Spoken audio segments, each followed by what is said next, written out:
Friends, तो मैं बिल्कुल रेडी हो चुकी हूँ नवारी वाले लुक में। तो आप देख सकते हैं मैंने ये जो लुक किया है वो पेशवाई लुक है, यानी कि इसको पेशवाई नवारी कहते हैं। आप देख सकते हो बिल्कुल मैंने ये जो लुक किया है पेशवाई लुक है। लेकिन अगर इसको कुछ अच्छा टच यानी कि कुछ न्यू लुक देना हो, न्यू टच देना हो और कुछ एलिगेंट सा दिखना हो, तो उसके लिए मैं आपको एक बेहतरीन सा आइडिया देती हूँ। तो आइडिया क्या होगा?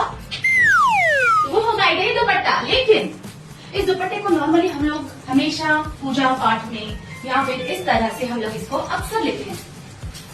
अक्सर इसको हम देख सकते हो ऐसे हम पूजा पाठ में लेते हैं ना।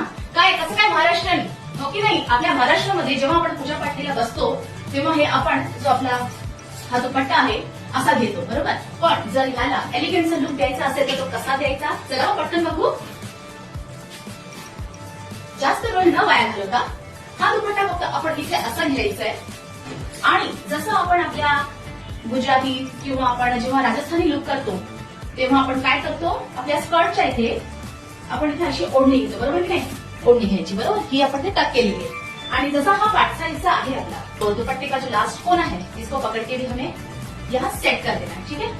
तो मिनटों ही में आपकी ही नवारी को बहुत ही एलिगेंट सा लुक आएगा. लग रही हूँ ना मैं मराठमोळ्याची महाराष्ट्रीयन लेडीज. माहिती काय होतं, पण इथे सिक्युअर करू शकता सेफ्टी पिननी किंवा तुम्हाला जसं वाटतंय तर तुम्ही हे पूर्णपण असं कव्हर करू शकता. आणि हे जे आहे म्हणजे इथून येईल तुमचा गुजराती लुक आणि इथून येईल तुमचा पेशवाई लुक. सो कसं वाटतंय माझं 2 in 1 लुक? मला नक्की कॉमेंटमध्ये सांगा की हा जो माझा आपला वेगळा लुक आहे तो कसा वाटतोय. सिंपल सोबर म्हणजे पेशवाई मधून आपण एखादा गुजराती लुक क्रिएट करू शकतो, हो की नाही मित्रांनो. सो माझे कॉमेंट आले पाहिजे की मी कशी दिसत होते. सो तोपर्यंत आपलं लक्ष ठेवा, जोपर्यंत दुसरा व्हिडिओ घेऊन येत नाहीये. तर भेटूया आपल्या नेक्स्ट व्हिडिओमध्ये. Bye bye.